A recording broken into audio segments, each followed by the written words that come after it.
Also, let us know what you think about this. Prime Minister, he's been in this building today, actually. It was on this morning, earlier.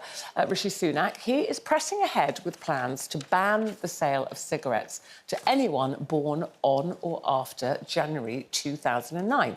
This is to create a smoke-free generation, he says. Now, he's added two proposals this week by saying there would also be a ban on the sale of disposable vapes. But he is facing a lot of opposition, actually, within his own party, interestingly.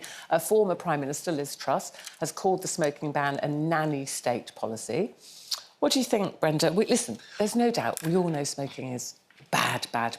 Costs the NHS billions of pounds. Is this something you would welcome, or do you think this is the government trying to tell us how we live our lives and it's a nanny state? It most definitely is. I believe it is already apparently illegal to sell disposable vapes to anyone, well, to sell vapes to anyone under 18. And that's not worked. It's not working. I go past certain shops and chicken shops and stuff and I see kids in there and I literally say to myself, he doesn't look old enough or she doesn't look old enough, and they're in the shop and they're puffing on them these small little disposable things. And for me, it's just another way of them controlling. And I think if you want to go to ban something, it's a bit harsh to be on an ageist thing. If you're a certain age limit, I think that you're going to run the risk of running people underground in the black market side of sales. And if you really are so strong on banning young people from the disposable vapes, which aren't good for a young person or an old person, then go to the manufacturer and go to the source and ban the source from making them, rather than trying to put all your rules because a lot of people once they're out. Are saying that, you know, any time something is banned, it often sends it underground. Yeah. And then the kids are going to be ordering these vapes from God knows where, and a lot of them are very dangerous, you know. And some, even the anti-smoking campaigners are saying a lot of people who've smoked for years have managed to get themselves off cigarettes by using vapes. Exactly. And said this could send people back to smoking. Yeah, no, I see the benefits in vapes, and it's definitely a benefit if you're trying to stop smoking.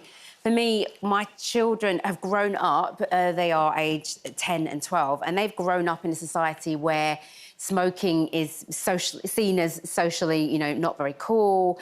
They've seen the side effects to smoking, they've seen the health implications, and like even if they see their grandparents, one of their grandparents who used to smoke, they would literally go, what are you doing, Grandad? You know that's going to cause cancer. That's how they've grown up. You know, that's what they know to be right and wrong, and they don't understand why you would want to smoke. They're like, why would you want to smoke, Mum? I don't understand. So therefore, what we've been doing, what we've been doing in terms of education around smoking is working. That, you know, the younger generation do understand, and then we get to the point of you're old enough to then make the choice. So once you've been educated and you know it's not good, once you're an adult, and I'm not advocating for underage smoking here, but once you're an adult and you've got to that point where you can then make the decision, you've then got to look at your own decision that you're making.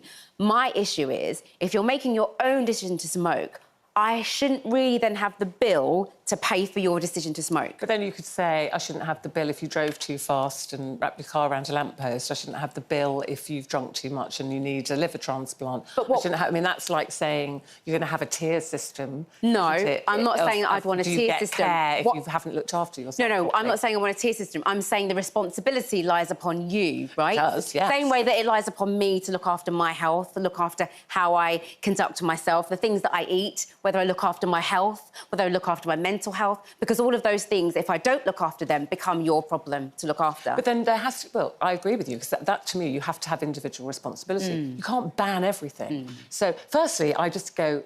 Timing-wise, for me, I go, there's a lot of other things that I'm concerned about in this country. Cost of living crisis, NHS, you know, a war in Ukraine, people talking about World War III. I mean, it's all terribly frightening. Those things at the moment, as the Prime Minister of this country, I was rather he was concentrating on that than banning vapes, personally.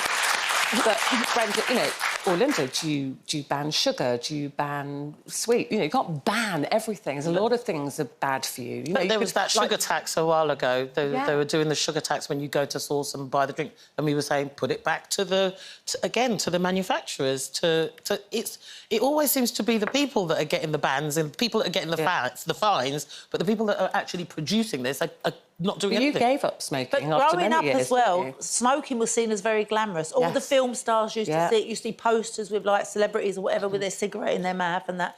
But also, I think the last time I bought a packet of cigarettes for my sister was £17 for a packet of cigarettes. They're so expensive now. But you could smoke anywhere, in the cinema, like out in the streets. Now, if you smoke on the streets, everyone's, like, looking at you and... So it has changed. It has changed. Good, like you said. changed. Children It don't has even changed. see cigarettes; they're hidden behind the counters and things. But as an adult, should the government be saying to you, you can't do this and you can't do that? You can't eat this, you can't drink that, you can't do that. That, to me, is nanny state, Yeah, it is. personally. Yeah. And actually, in New Zealand, they introduced a smoking ban. This is in 2022. And then the next government who came into power reversed it because they said they missed the revenue from cigarette sales. Yeah. The actual, There you go. It's absolutely true.